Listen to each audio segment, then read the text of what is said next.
Hello, everyone. My name is Janelle Thompson, and I will be doing my last presentation for my genetics class on gene therapy comes of age.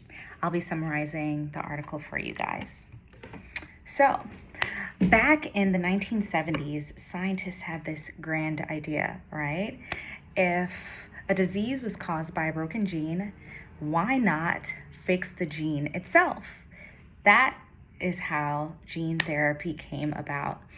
They didn't want to just manage the symptoms, they wanted to go directly to the source and solve the root of the issue. But the road was not that smooth. Almost like life, right? It's never just linear sometimes. Early trials in the 1990s brought both hope and hard lessons. They dealt with immune reactions, safety issues, and not enough gene delivery to the right cells. Those setbacks, however, caused the field to double down to the basics, get better viral vectors, smarter delivery, and stronger safety designs.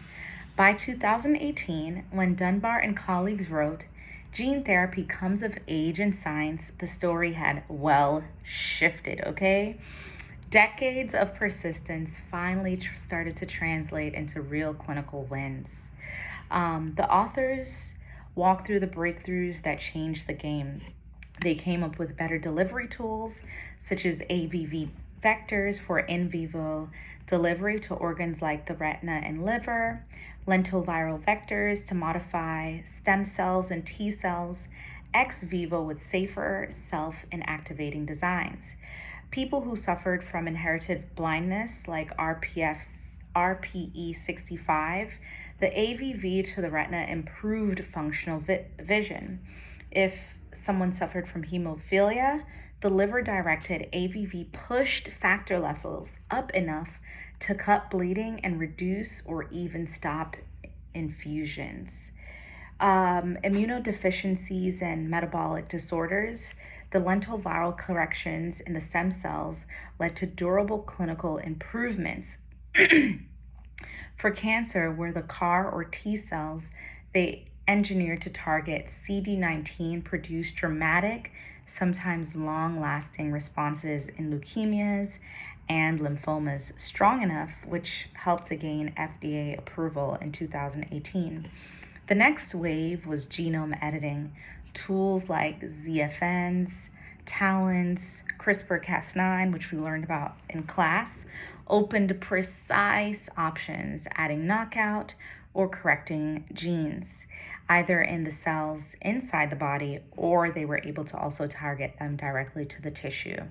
The bottom line, after years of trial and error, gene therapy had truly come of age. It wasn't perfect, but it had crossed from promise into practice. What I love about this article is the honesty about the journey. It celebrates the wins without skipping the scars or the setbacks. For me, that's a big message that persistence pays off. Those early failures weren't dead ends, as you can see.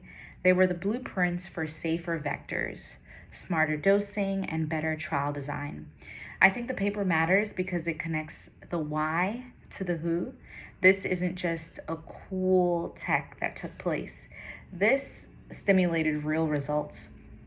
Kids with inherited blindness navigating a room, people with hemophilia bleeding less, patients with aggressive cancers, another shot. It also flags the real-world hurdles we still have to solve. Off-target editing, immune responses, manufacturing and access, ethics around germline editing, and payment models for one-and-done therapies that are extremely costly. To me, that's a balanced view. Progress plus responsibility is exactly how a field moves from breakthrough to standard care. In short, gene therapy comes of age shows how a bold idea in the 1970s matured into real treatments by 2018 and set the stage for precise genome editing to expand what's possible for the next. So whatever it is you're working on, don't give up. Persistence pays off.